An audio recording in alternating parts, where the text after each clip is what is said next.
The oil in the pan on your stove has just caught fire, and the flame is already taller than the pot. You have about 10 seconds before it reaches the cabinets, and your hand is already moving toward the sink. Stop your hand. That cup of water is the one thing in this kitchen that can make this worse.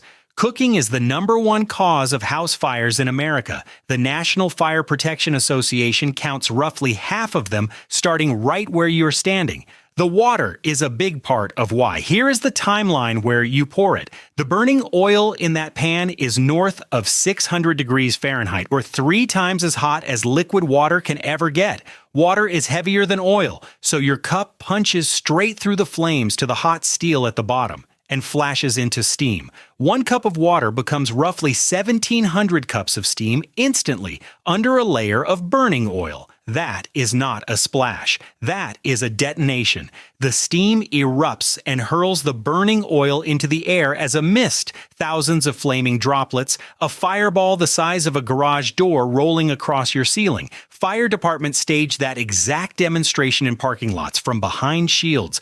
10 seconds ago, you had a pan problem. Pour the water, and you have a house problem. So the water is out. 8 seconds. Your next instinct is older than plumbing. Grab the handle, carry it outside, walk that through before your hands do. The moment the pan moves, the oil moves. It sloshes toward the rim with every step, and whatever slops over the edge is still on fire. A line of flame laid across your own floor, fanned higher by the moving air. The pan does not move. 6 seconds. Your eyes sweep the counter and land on the flour, a whole bag of dry powder perfect for burying a flame.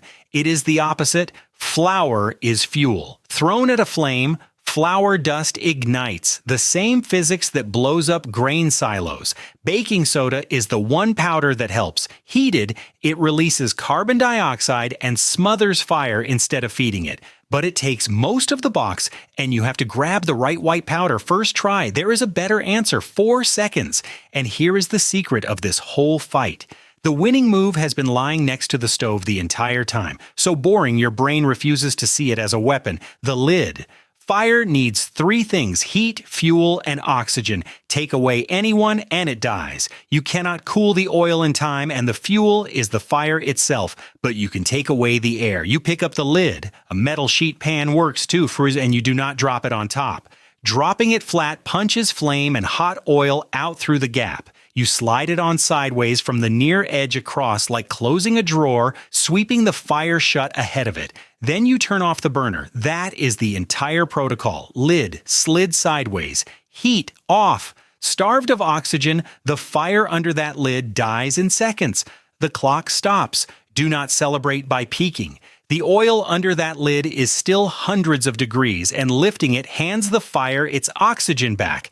Grease fires relight. The lid stays on, the burner stays off, and nothing moves until the pan is cool enough to touch. One piece of fine print. If you go for an extinguisher, it has to say Class B or Class K, and even the right one is never fired point blank into the pan.